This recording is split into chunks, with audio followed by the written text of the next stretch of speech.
Good evening. My name is David Mandichak, and I am an alcoholic. That is the single most important thing that I'll say here tonight. That beyond a shadow of a doubt in my head, but much, much more so, beyond a shadow of a doubt in my heart tonight, I know that I'm an alcoholic. For a long, long time, I argued about that, I debated about that, I philosophized about that, I theologized about that. I prayed about that, I was prayed for, I was blessed, I was doused, I was dunked, I was sprinkled. I had hands laid on me, I laid hands on a few other people, and I woke up in a whole bunch of rooms with no doorknobs on my side of the door. All as a direct result of my inability to accept the fact that I was an alcoholic. So the most important thing that I'll say here tonight is that my name's David Mandichak and that I am an alcoholic in my heart. I also have a tendency to be a nervous alcoholic. I don't know if any of you noticed, but I get anxious, I get nervous, I get scared. He asked me to be here and to speak, and normally I mark it on my calendar. I work very hard at trying to forget that I have to do this. I tried to stall him because he asked me at a party, and so I figured, well, I got to check my social schedule. I've been retired for over a year. I have no social schedule. At any rate, my home group, I have one of those home groups that meddles in my affairs. And so they kept telling me, now, have you called him back? Have you said yes? Have you called him back? So finally, I called him back and said yes. And then one of my crazy home group members found a copy of the flyer, had to bring it to my home group, and had to announce it every week. It's like, thank you, I need you like I need a hole in the head. At any rate, I get nervous, I get anxious, I get scared. And I'll tell you what, right now, for some reason, I really do believe it's that selfish, self-centered kind of stuff. I get this fear that some night I'm going to stand up at the podium of Alcoholics Anonymous. I'm going to open my big mouth. My dentures are going to fall out. You're going to see how terribly flawed I really am, and you may not like me. My God, what would I do if you didn't like me? That's how I get here. I can feel my pulse. I can feel my heart beating in my chest. I can feel my pulse against my collar and my tongue. Sweat's running down, and I used deodorant twice before I left my room. I really did. I can feel my throbbing in my shoes, you know. That's how I get here. I call them signs and symptoms of stark raving terror. I do have a pacemaker. It has been known to go off during my lead. So don't be surprised. I usually finish the lead and then go to the hospital. That's how I get here. But I'll tell you what, when I arrived at Alcoholics Anonymous, you people taught me that these feelings are very, very healthy feelings. Because you see, there was a day and a time and a place not terribly far from this very building. May 26, 1981, my wife and my mother-in-law helped me into the Westmoreland County Hospital right down the street here. And I'll tell you what, it was early in the morning the day that they took me there. I was dressed in a pair of my mother-in-law's stretch pants because none of my clothes fit me anymore. I was so badly swollen up. They wheeled me into the emergency room. I argued with the intake nurse. She kept saying, David, you're having a heart attack. And I kept saying, lady, you don't know what the hell you're talking about. This is alcoholism. I knew all about it. I had been detoxed before. And she said, David, you're having a heart attack. By noon of that day, I was in the intensive care cardiac ward. My heart was 3 times its normal size. My liver was twice its normal size. The digestive system had shut down completely, looked like a little rubber band down the center of the x-rays. For the next 14 days, I would go in and out of a coma. Brain fever, encephalitis would set in. My wife would sit at the foot of my bed and listen to the doctors say, if he comes out of the coma, and that is not likely, he's probably going to be a vegetable the rest of his life. You better find a nursing home for him. And so you see, it's very healthy that I can be here tonight. It's very healthy that I can share with you. I get nervous, I get anxious, I get scared, because I'm sucking air tonight. It is a marvelous and wonderful thing, all as a direct result of a God of my understanding and a 12-step program of Alcoholics Anonymous and the fellowship of AA. I'm asked to give you in a general way what it was like, what happened, and what I'm like today. Hope to be able to do that this evening. I was born and raised in Cambria County, right up the road here, right up Route 22. I was a skinny, scrawny little hillbilly boy. I knew the effects of alcohol on a family very early in my life. My old man drank. He drank abusively. When he drank abusively, he got abusive. I share that with you simply because he became my first great resentment in life. I hated my old man and I feared him. They were the two strongest feelings I had growing up. Being a skinny, scrawny little hillbilly boy, I ran through the woods like a little banshee. We all grew up in the woods. It was a wonderful thing. And I fantasized. I used to fantasize a lot. I usually fantasized about growing up to be somebody big. Back then, Johnny Weissmuller was Tarzan. I wanted to grow up to be Johnny Weissmuller.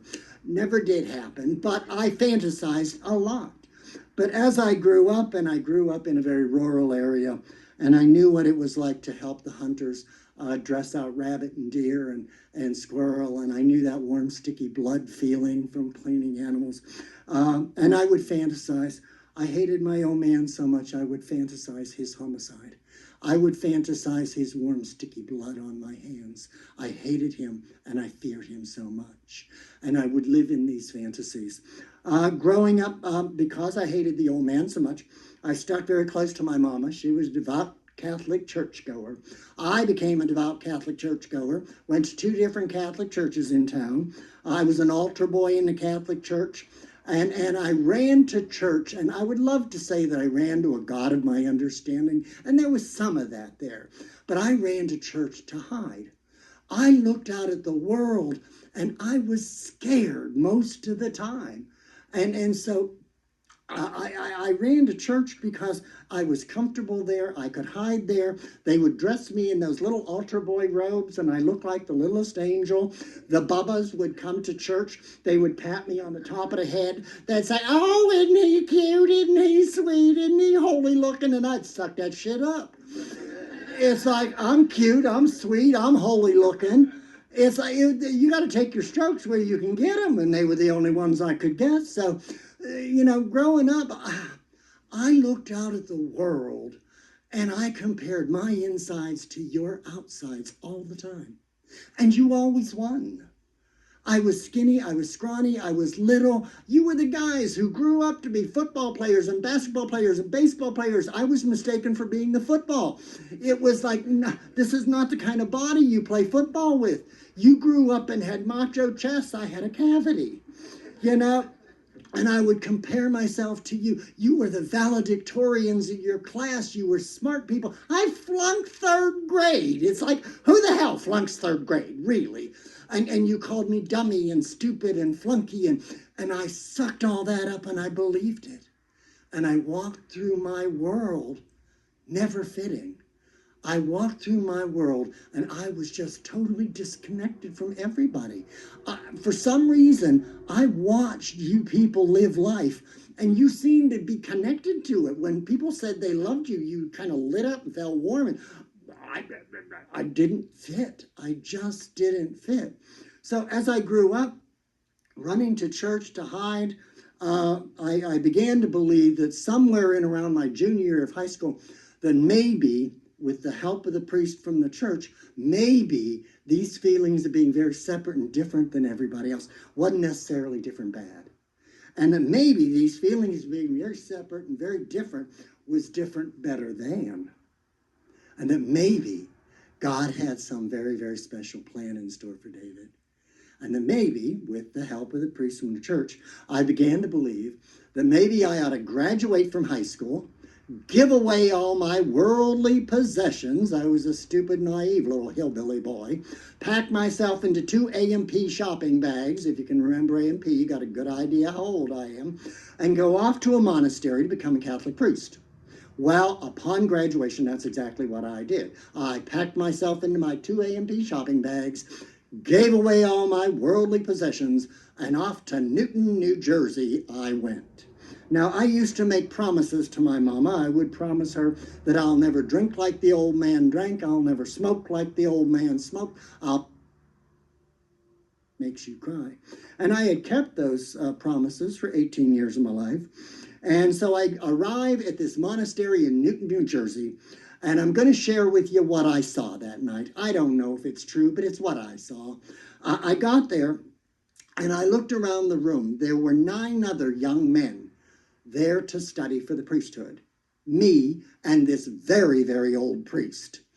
And I looked at these guys, and instantly I began to do that comparison thing. My insides to their outsides. And what I saw was they were all 6 foot 6 inches tall. They were all blue-eyed blondes. They were all football players, basketball players, and baseball players.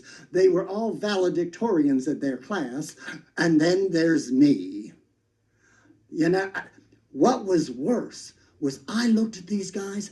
They looked like they ought to become Catholic priests. They were holy looking. They were wholesome looking. They were the kind of guys you look at them and you just know they ain't never said the word shit. It's like butter would not melt in their mouth. They're so wholesome looking. And then there's me, the one who fantasizes homicide with the old man. I do not fit. I just don't fit with these people.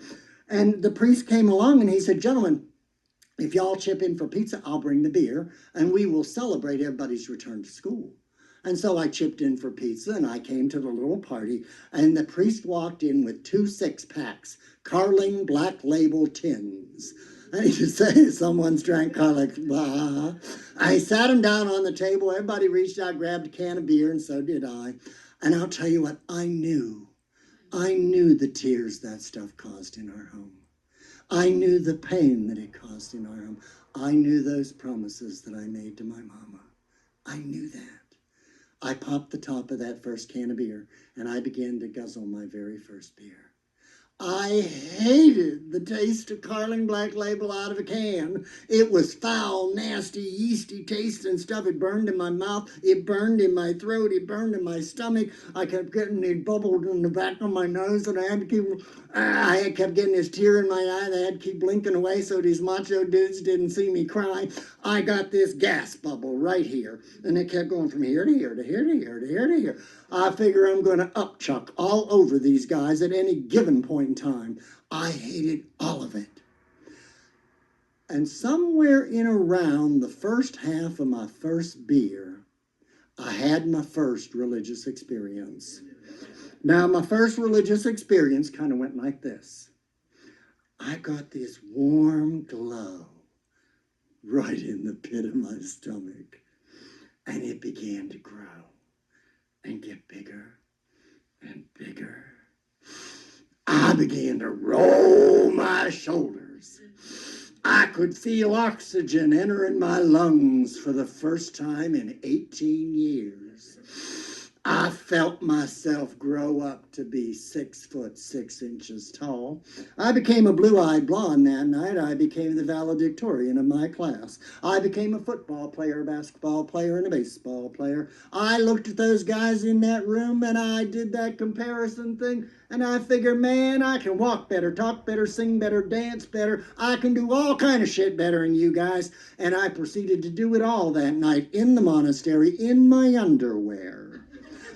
Had my first cigarette, a Camel non-filter. I inhaled from the beginning. The room spun this way. The room spun that way. They caught me. They stuck me in bed. They said, put one foot on it. I put them both on the floor.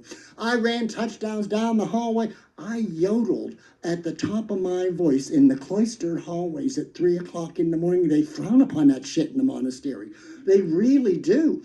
I'll tell you, I had arrived. I had found my solution to life. Please hear that. I didn't find a problem. I found my solution. For the very, very first time in my life, I joined the human race. It was wonderful. Absolutely wonderful. And I did. I danced through the monastery halls, and they'd catch me, they'd stick me in bed, and I'd skiddy out around them, and I did touchdowns down the hallway. I had a marvelous and wonderful time. And eventually they caught me, they stuck me in bed, and I don't know if I fell asleep, passed out, it really doesn't matter. But that night I fell madly and passionately in love with drug alcohol for the very first time in my life. And somewhere in the wee hours of the morning, I came to, and I looked up at a ceiling very, very similar to this one, and I wasn't blessed with a blackout that night. I remembered it all. I remembered the embarrassing, shameful things that I had done in my underwear. And I remembered those other very, very wholesome, very, very holy looking young men. And I remembered that they didn't embarrass or shame themselves.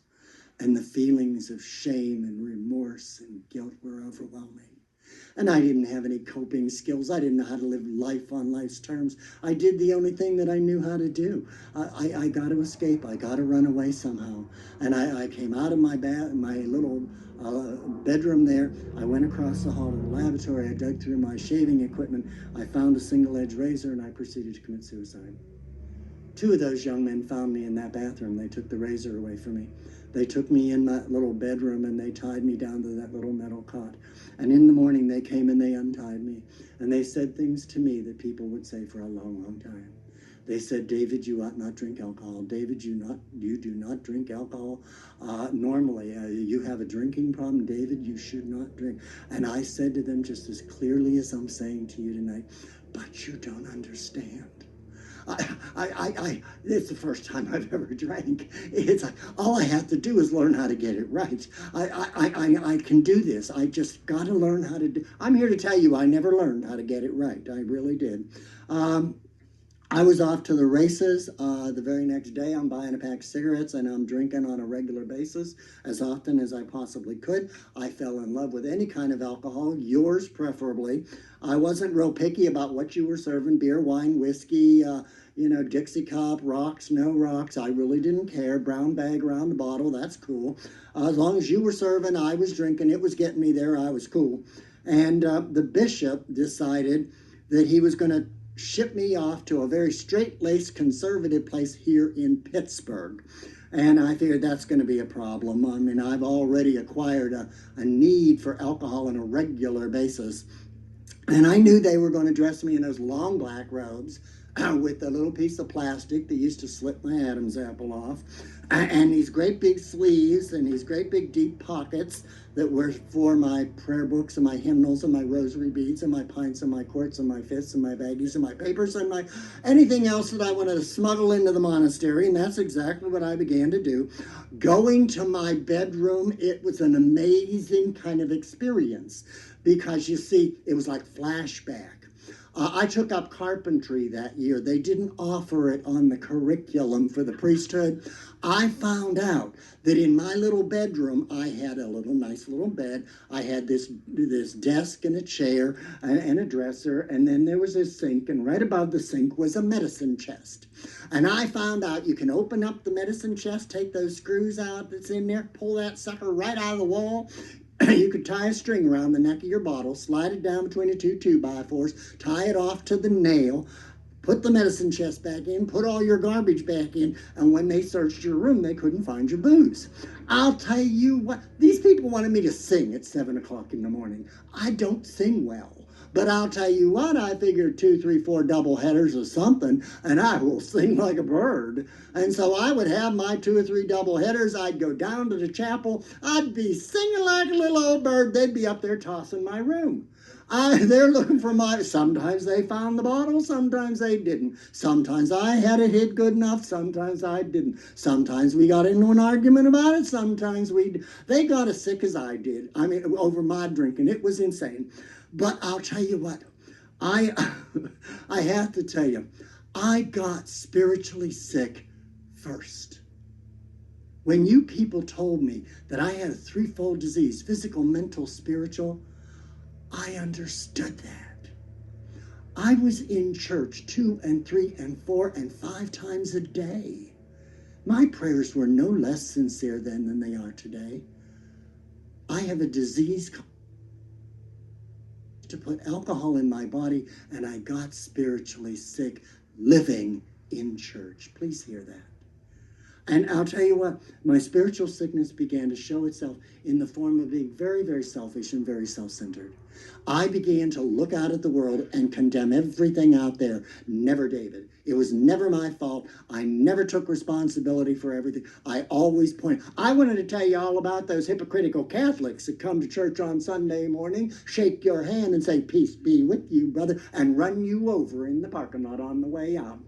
I wanted to tell you all about them nuns and priests and bishops and all the corruption in the church. And I wanted to tell you about this God that's on a great big throne with a great big book and marking off X's and O's and all that crazy stuff. That's what I wanted to be able to tell you when I got here. What I need to be able to tell you is that in my spiritual sickness, that's all I could see. In my spiritual sickness, I only saw the negative in everything, anything. I couldn't see the positive in me. How could I see it in my world? How could I see it anywhere out here? And I got spiritually sick very, very quickly. I also that was followed very quickly by mentally sick. I began to believe that Holy Mother, the Church, and I were not seeing eye to eye. She was wrong, I was right, and I am out of here. So I packed my 2 A&P shopping bags, and I decided I'm moving on campus to finish up my college career. So I moved on college campus, and for the next year and a half, I stayed absolutely as drunk as I could possibly stay. I would roll over in the morning. I would bite off 2 or 3 gulps of Johnny Walker Red before I would open my eyes. I would go to my classes. I would drink lunch at the pub. I would drink dinner at the pub. I had a lead role in the play. I had the best grades that I've ever had in my entire life. I mean, this stuff works. It was wonderful, and life became great. The only thing eventful my senior year is I met the young lady who was to eventually become my wife. She was relatively sane when I met her. God bless her. I would love to say the same for when we parted. She was suicidal 2 years before I hit bottom. I'll tell you what, I met that young lady. She was a beautiful little blue-eyed blonde. She was a graphic artist. She was one of these people that looks out at the world and sees color and form and beauty, and then she creates it on paper with pens and ink, and I mean, just gorgeous, gorgeous stuff. What she saw in me, I have absolutely no clue. But it was like around this time of the year that I took her out on a date to the local dive bar. I had a beer. I drank hers too, because she didn't drink much, and I thought that was a shame. And that was our first date. By Thanksgiving, she said we were going steady. What did I know? I was drunk. So I said, okay. By Christmas time, we were pre-engaged. I don't know what the heck pre-engaged is, but we were pre-engaged. And I said, okay. Easter rolled around. She informs me that we are going to her mama's house for Easter dinner down here in Irwin, Pennsylvania. And so I figured, okay, I'll have a couple real stiff doubleheaders for that one. And off to Mama's house we go. We get to Mama's house, and I walk in the kitchen door, and I fall in love for the second time in my life. Not with her, and certainly not with her mother. I fell in love with their kitchen counter. It had fifths of whiskey on it. Some of it was top shelf stuff. I found out this was a family with a refrigerator on the front porch with nothing in it but beer. It's like I have arrived. It was wonderful. I got drunk. I made a fool out of myself. And for some reason, they even invited me back. I graduated that year, and they threw me a little graduation party. I thought that was very nice of them. They realized what their daughter had brought home. And so I packed myself into my 2 A&P shopping bags. I moved into their living room. I parked myself on their couch, and I stayed all summer long. They didn't invite me to stay all summer long. But I figured this is a cushy deal. I eat their food, drink their booze, entertain them with running my mouth a little bit. What the heck, you know? Their daughter went back to school to finish up her college career. I stayed with her family. I thought, this is okay. They finally convinced me, Manichek, you graduated. You have degrees. It's like maybe you ought to do something productive with yourself, like get a job. And I figured, okay, I'll put some thought to that. I had a degree in philosophy, a degree in theology, and a degree in English. It's like a degree in philosophy entitles you to sit on a stump and think. That does not pay much. A degree in theology entitles you to teach religion, I guess.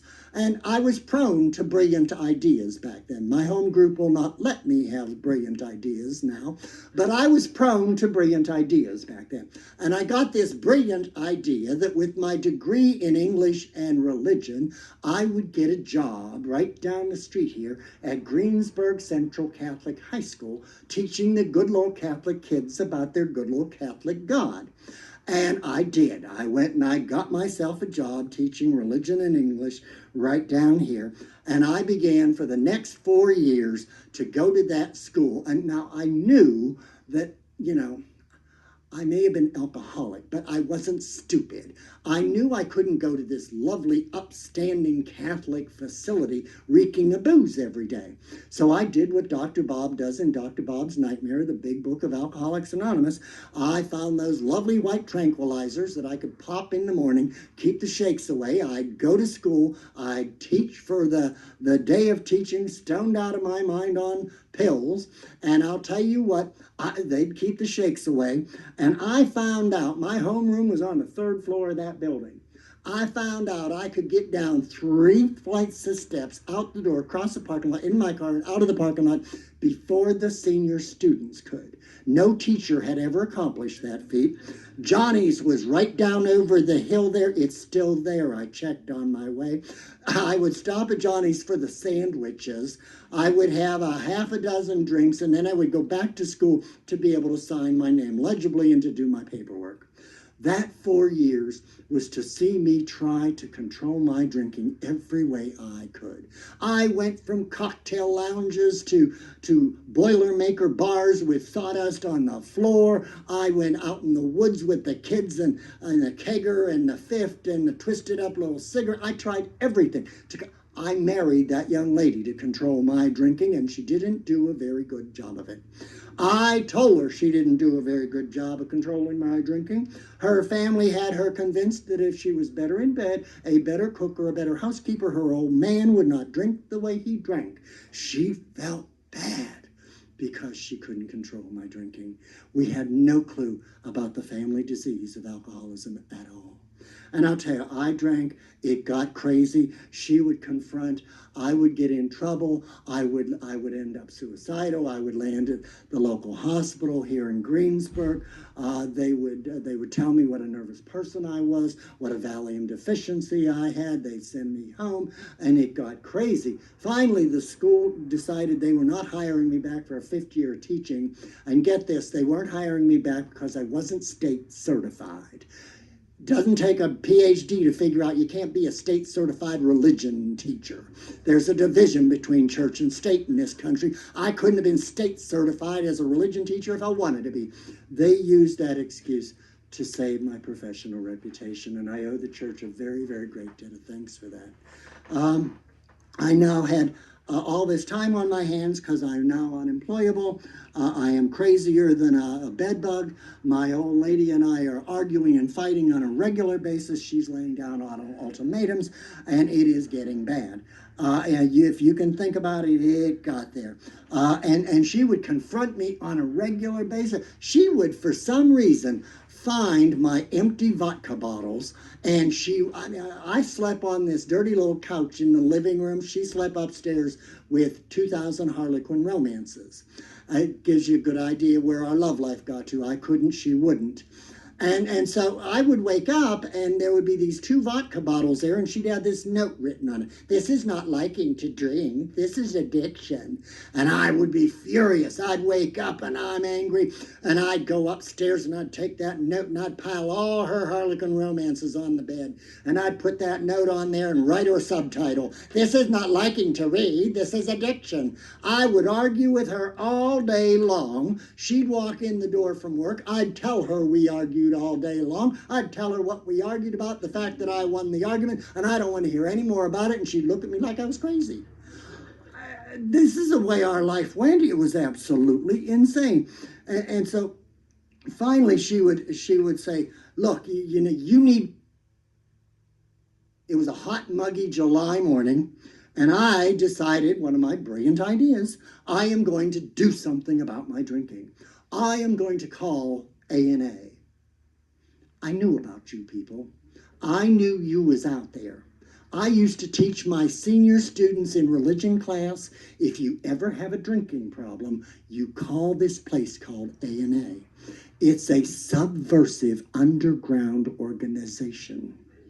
They will pick you up. They will take you to a couple of their subversive underground meetings. They'll teach you how to drink right, and you'll be okay. So I decided I'm calling A&A.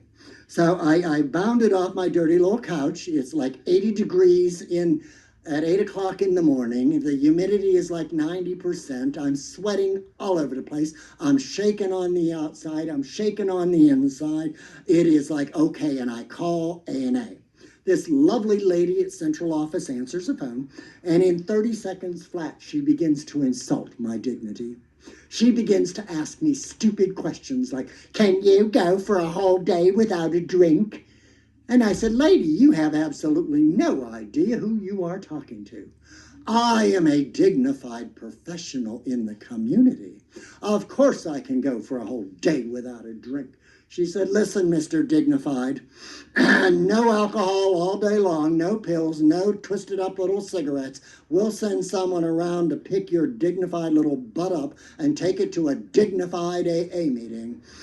And I hung up with my first AA resentment, and I had another brilliant idea. I knew that old battle axe was going to be at the door to sniff me like the old lady does when I come home. I am not going to go to this meeting smelling of booze. I am going to go to this meeting looking like the dignified professional that I am. So I had another brilliant idea. I am going to go into the bathroom and shave. That was something I had not done for a while. I'm shaking. There are some things you ought not do when you're shaking so bad. Sticking a razor to your throat is one of them. I come out of the bathroom 20 minutes later with blood running everywhere, tissue paper everywhere, but I was shaved. And then I got this brilliant idea. I will get dressed in my best three-piece suit. So here I am at 8 o'clock in the morning, 9 o'clock, 10 o'clock, pacing back and forth in a three-piece suit. Now you got to get the picture. This is a three-piece suit I had drank in for well over 7 years. It had not been cleaned in well over 7 years. It reeked of booze, BO, and vomit. It's like I was ripe for the picking. But I'm going to this meeting looking like I don't need you people. This guy shows up and his three-piece suit didn't quite smell like mine, but off to an A&A meeting we went. We went to the Monroeville meeting, and it was a big meeting at that time. And I walked in the back door, and I took one look around that room, and I gasped this sigh of relief. I can't possibly be alcoholic. There wasn't a man in that room a year younger than God. I'm too young to be an alcoholic. I knew it. And they drugged me down here in what they called the dummy row. I resented that. I really did. And they could see what a nervous condition I had. I'm shaking. And they poured me a cup of coffee, and I didn't want any of your lousy coffee.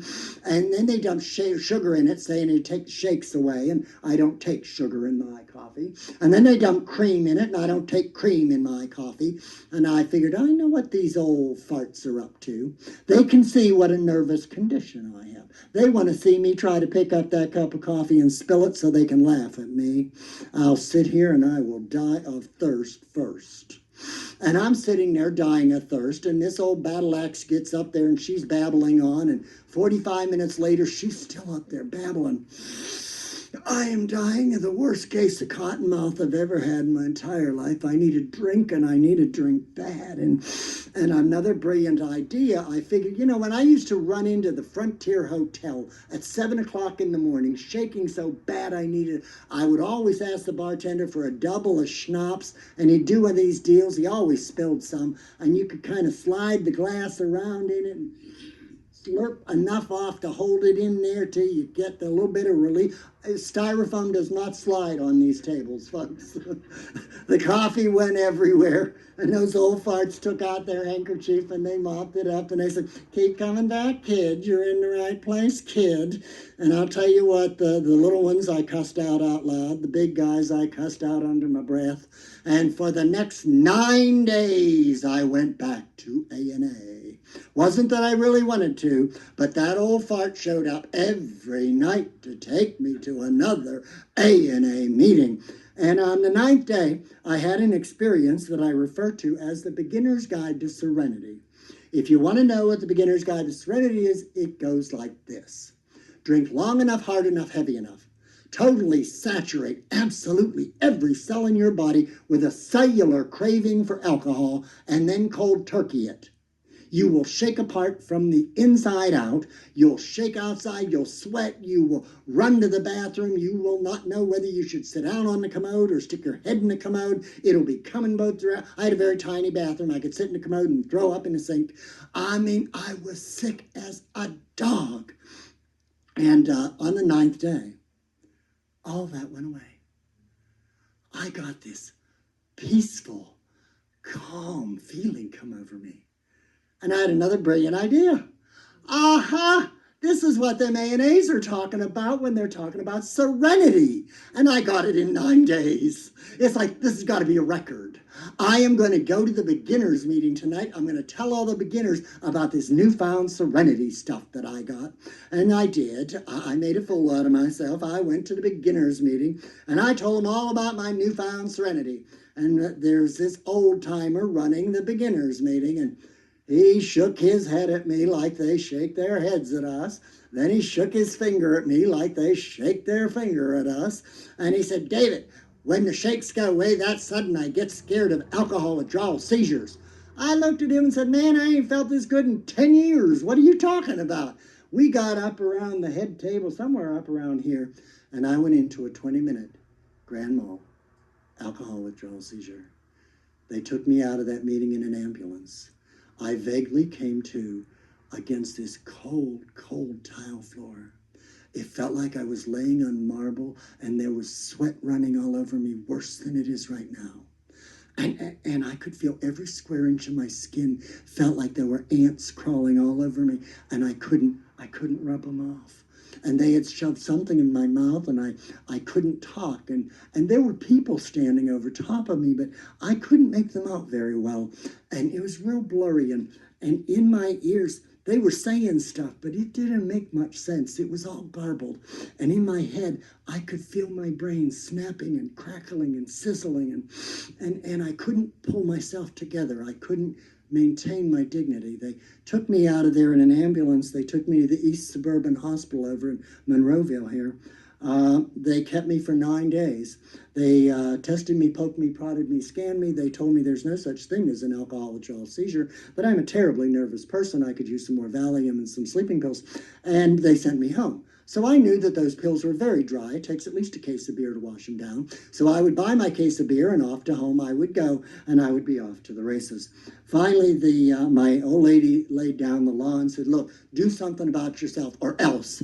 And I hated the way she said or else. And I decided, I said those words that I regretted the minute they slipped out of my mouth. I knew it was a mistake. I'll do anything.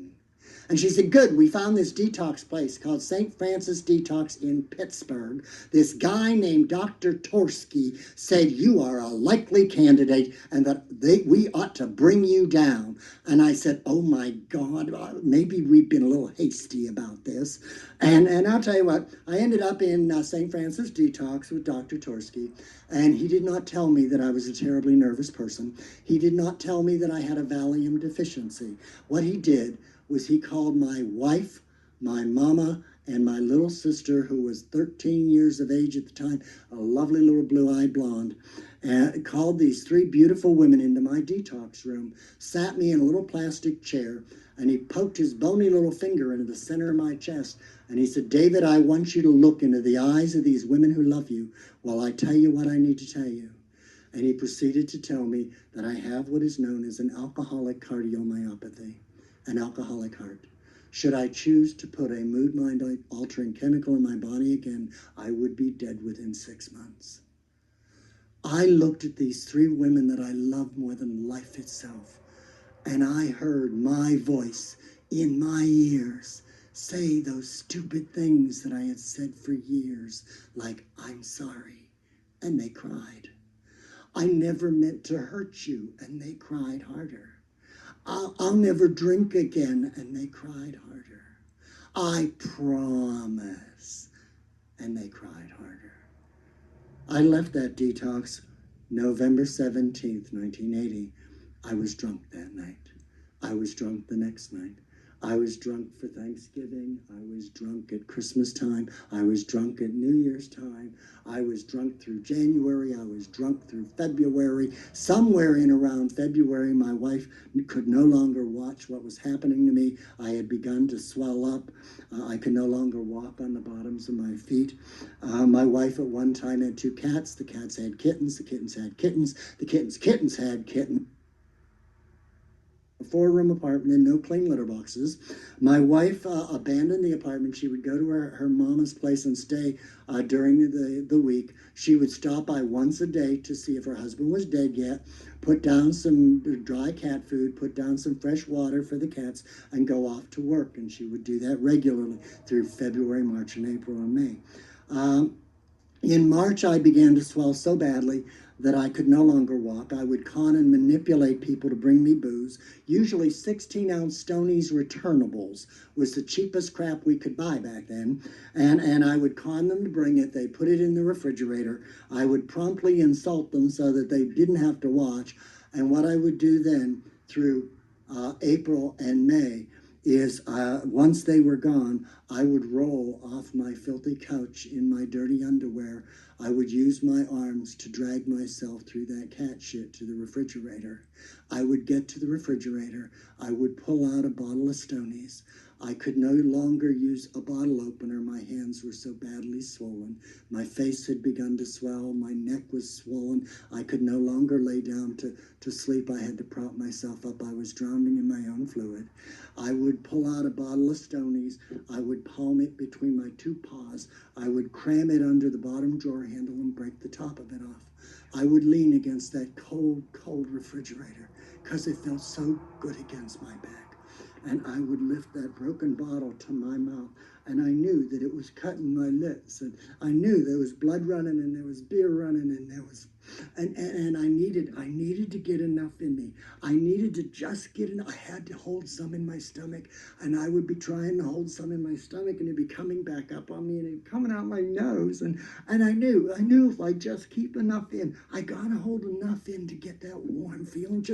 I gotta be able to breathe. I gotta have just enough to be able to breathe, and I would get that warm feeling, just a little bit of it, and I would know I can breathe a little. I can get back to my couch, and I would drag myself back to my couch, and I would lean on the side of that couch, and I would look into the bottom of that bottle, and I would curse God, and I would curse myself, and I would curse anything that was ever sacred in my life, because it was no longer a matter of, David, would you care for a beer? It was a matter of, get the hell out of my way. I need a fix. Just get out of my way. I had once heard a speaker at Punderson Park call what I was experiencing the loneliness of onlyness. I was stuck in this isolation and loneliness. I was screaming for help and no one could hear me. God could not reach through my arrogance and my pride to relieve me because I wouldn't let him. And I had learned in religion class one time that hell was the total absence of the presence of God in your life. I don't know if that's true, but if it is true, I truly knew hell at that point because I knew that God couldn't even reach in. I stayed that way through April to May 26th, the morning that I described earlier when my wife and my mother-in-law took me to the hospital and I argued with the intake nurse and I ended up in the intensive care cardiac ward. And I was in that cardiac ward for 19 days, in and out of the coma for 14 days. They did pronounce me dead twice. First time I experienced being up in the corner of the room watching them work on me. And the second time I did experience a warm and wonderful white light. That is no miracle in David Mandichak's life. It was my God teaching me to learn to live life on life's terms, and I'll talk about that in a minute. But I came out of the coma, I could walk a little bit, I could talk a little bit, and I could feed myself. Tremendous feats for an adult male of 29 years of age. They told me that I was sick and that I needed to go to treatment. Was I willing? I said yes. I had no clue why. Dr. Torsky had a bed at Gateway Rehabilitation Center for me. And they took me there. I was there 28 days. They gave me this thing called the Big Book of Alcoholics Anonymous. And then they made a big mistake. They gave me notebooks and an ink pen. And the English teacher came right out of me because they said it was a textbook. So I started analyzing sentences in it. I told them how ill-written it was, how ill-edited it was. I told them with all of my degrees, if they left me at it, I could rewrite this book so it would really work for you poor people. And they promptly took my big book away from me. They told me that I was going to have to go to AA meetings and I was going to have to be loved back to life by the big books that sit in the meetings of Alcoholics Anonymous because my best thinking got me drunk. And I said, but I have degrees. And they said, so does a rectal thermometer, and you know what we do with those. It's like, and then they said, look, you are sicker than most. You need to go to a halfway house. Now, the old lady made it abundantly clear she was not taking me home. So halfway home, no home. Halfway home, no. It was a no-brainer even for me. And so I said, okay, I will go to a halfway house. Then they lowered the boom. They said they were going to send me to some god-awful place called Painesville, Ohio. Painesville? Are you shitting me? It's like, that can't possibly be good. Painesville?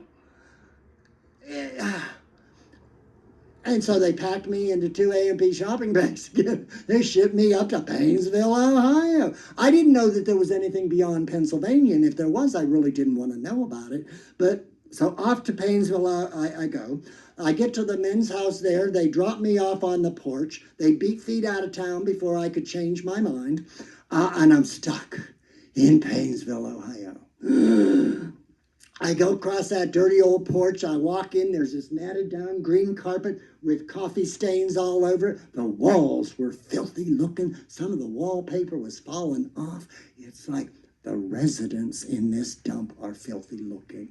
Some of these guys had been to jail. I wasn't that bad.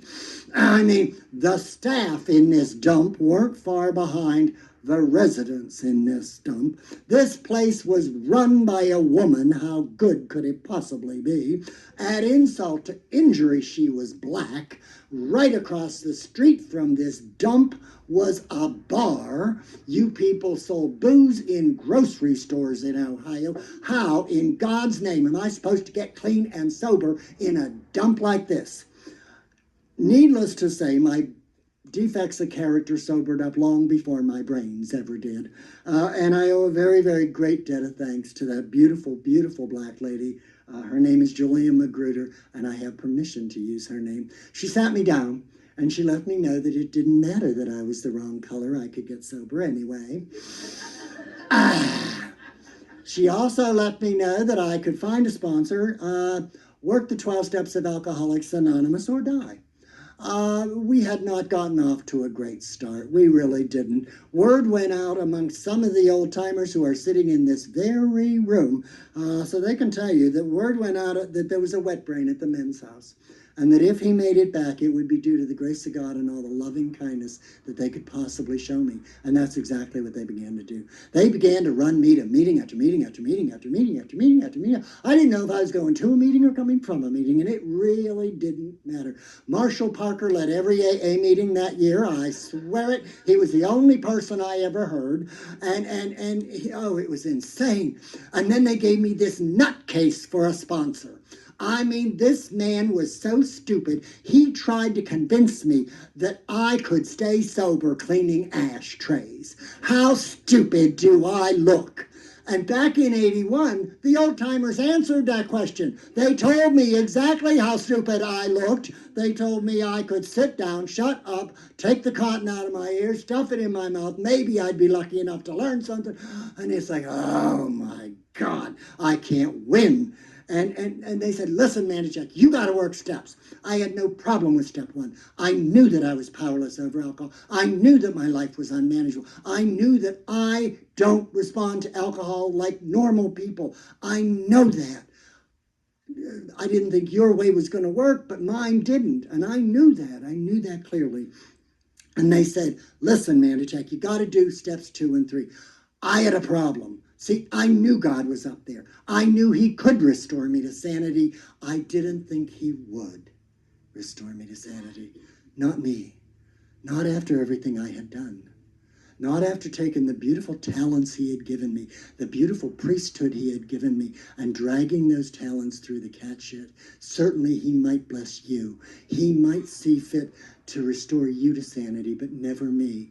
And these old-timers looked at me and said, Mandachek, that's just pure unadulterated ego. Now you think you're beyond the grace of God, do you? Get off God's throne. He isn't done with it. It's like, I cannot win. And they said, Mandachek, you need to start talking to God. I said, I don't think I have anything pleasant to say to God. And they said, good, say something unpleasant, but talk to God. He loves to hear from strangers. And oh, God. And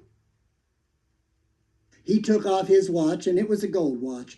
And he handed me this watch, and he said, David, I want you to go back to that halfway house. I want you to take one of them plastic chairs up to your bedroom. I want you to put that plastic chair in your room. I want you to put your concept of God, whatever you conceive him to be, in that empty chair. I don't care what you think he is. Put him in that chair. And for 15 minutes every day, you nag, you gripe, you grumble, you bitch, you do anything you need to do. But you talk to God for 15 minutes every day. I figured this man is insane. Nobody gives me gold watches. I hawk those suckers. But I was willing to try anything, so I did. Amazing things happen in this little hillbilly's life when he talks to God for 15 minutes every day. And it didn't matter what I was saying. It didn't matter whether I was angry or not angry or used nasty language or didn't. All I know is that what happened was I would grumble for 15 minutes. Then it turned into grumbling for 10 minutes and talking to God for 5. Then it would turn into 5 minutes of grumbling and 10 minutes of talking to God. Then it turned into 15 minutes of just talking to God. Just my heart to his ears. Just, God, help me. Help me understand these crazy AA people. They tell me that they were like me. They tell me that they were as bad as me. But God, I don't understand this. Because you see, when I look at them, I see the light of God beaming out of their eyes. And I haven't seen the light of God in my eyes for a long, long time. Help me turn my will and my life over to them. Help me to understand what they're trying. Help me to be teachable. Help me. And that's where step 2 began for me. It began in those simple things. And they said, David, you are so intellectual you could confuse a one-car funeral. We are not going to let you do that. They told me the simple story about the gentleman who goes to Niagara Falls, and he stretches a tightrope across the falls. He hops up on the tightrope, he takes the wheelbarrow, sits it down on that tightrope, pushes it, walking that tightrope all the way to Canada. He gets over there, great crowd had gathered, they're all cheering and shouting. He hops down, he asks them 2 questions. Do you have faith? Do you trust that I can do that again? And they said, yeah, we saw you do it. We have faith and trust you can do it again. He hops up, puts the wheelbarrow down on the wire, walks it all the way back to America, asks that crowd the same 2 questions. Do you have faith, and do you trust that I can do it again? And they all said, yeah, we saw you do it twice. Of course we have faith and trust you can do it again. And he hops up there, puts the little wheelbarrow down, turns to the crowd and said, if you have faith, and if you trust that I can do it again, get in the wheelbarrow. And they said, David, step 3 is that simple. You just get in God's wheelbarrow. No matter how shaky it gets out on the wire, you just have faith and trust that God's going to get you to your pillow clean and sober tonight. If you win the lottery, it's God that's going to get you to your pillow clean and sober tonight. Just have faith and trust. If the worst things in the world happen, it's God that's going to get you to your pillow clean and sober tonight. Just have faith and trust. Amazing things begin to happen when I begin to put steps 1, 2, and 3 in my life. 2 weeks after that fire, or after that learning about step 3, I got a phone call. I was in Painesville for like 3 years. I had established a home in Painesville, Ohio. I had a home group and sponsor, and I'll tell you what, I got a phone call. I was at the tow motor meeting, and they said, Mandachek, you'd better go home. Your house is on fire. It's burning down. I had a gentleman that I sponsored who got drunk, had a resentment toward me, broke into my house and lit my house on fire. I couldn't even get in to get the dog out. I ran across Painesville, Ohio. I watched 4-foot flames leaping out of the roof of my house. I knew a whole new concept of powerlessness that day. I was a basket case. I wanted to kill him. I wanted to hit him with a 2x4. You people would not let me do that. You held me, you hugged me, you said it was going to be okay. You said, okay, we're going to take you home. Here, you're going to stay with us for a while. Here's a phone. Call your family in PA. Let them know about this terrible tragedy that has befallen you. And here's a towel and a washcloth, and there's a bathroom. Go in and wash the tears of self-pity out of your eyes. We're going to make you go to Menor Sunday and read the steps. And I went to Menor Sunday, and I read the steps, and I made a mess out of them. And people like these two stood up and said, you know, you're going to be all right. And, you know, my son just grew out of your size. I'll bring you some clothes. And I have a service for 12 china for you. I've got a bed, and I had a better wardrobe 3 days after the fire than I've ever had in my life. You people dress me in Jordache jeans and Britannia tops and designer thises and that's. I'll tell you what, the outfit that I wear tonight, I wear in honor of the old timers in Alcoholics Anonymous. My house burnt down on a Sunday. I needed to lead Lake County Tuesday. I did not have an outfit decent enough to lead a meeting. And the old timers took up a collection, sent some Al-Anons out to the mall to buy this outfit for me. When I was naked, you clothed me. When I was hungry, you fed me. When I was homeless, you took me in. That's the miracle of Alcoholics Anonymous in David Mandichak's life. 2 weeks after that fire, I got a phone call from Altoona, Pennsylvania. There was a nurse on the phone. She said, David, if you want to see your brother George alive, you'd better come now. He's dying of myoblastic leukemia as a result of Agent Orange from Vietnam. I did not have a car that could make it to PA. I made one phone call to 1AA. 7 of you pulled a B&E at my house. You broke in. You packed my underwear for me. You packed an acceptance pamphlet, a partnership pamphlet, my big book, and you had an AA in the driveway with a car to get me to Altoona. I stood with my brother, and he at one time was one of you big guys. I was the runt of the litter. And he weighed about 106 pounds when we buried him. He normally weighed about 230.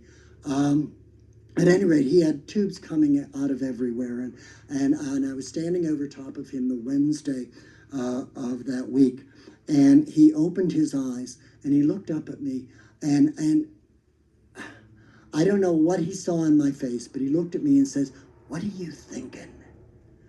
And I couldn't think fast enough. I had been standing there thinking about that warm, wonderful white light. And 3 years earlier, when I was in the coma, and the family was called in to stare at me before I died, and I remembered that warm, wonderful white light. And I shared that experience with him, and I saw his eyes light up, and I saw his soul come right up to his eyes. And he looked at me and he said, "Then it was not a dream." And then he said the words that AA had said to me for 3 years, "It will be okay." I believe I had that experience just to learn to live life on life's terms, and death is a part of life. It's the only part of life absolutely every one of us is going to have to face, stark raving nakedly alone. I believe I had that experience just to be able to help my brother, his wife, and his 3 little kids accept the fact that he was passing. That's all. No great miracle, just the miracle of life. That's the astounding thing. When I put steps 1, 2, and 3 in my life, I can do these other things. And it's amazing. Over the years, I've had 3, 4 sponsors. And I had one, Larry Haley, a sponsor of mine, terrific guy. And we had walked in sobriety for many, many years. And I went to the hospital with him while they checked him in. And he ended up in the intensive care ward. And he ended up on a ventilator, and they kept him in intensive care overnight. And his wife was in a nursing home, and I sat with him through the night, and we had talked earlier about that warm, wonderful light and about passing over, and he was to a point where he was accepting that it's going to be okay. And I sat with him through the night, and in the wee hours of the morning, he passed. And I knew that I needed to go tell his wife about it, and I did that. And it happened to be Wednesday morning. Wednesday is our home group. And I'll tell you what, I did what I needed to do that day. I got to my home group, I put up the coffee, I set up the table, I got the donuts out, and I went to throw my coat down on my chair, and there was Larry's chair. And I started to shake. It's like, what am I going to do? He's never going to sit in that chair again. And I started to shake so bad, and it's like, David, you're in trouble. You are really in trouble. And I'll tell you what, all I could remember was the old timers telling me, work with a new alcoholic, work with a new guy.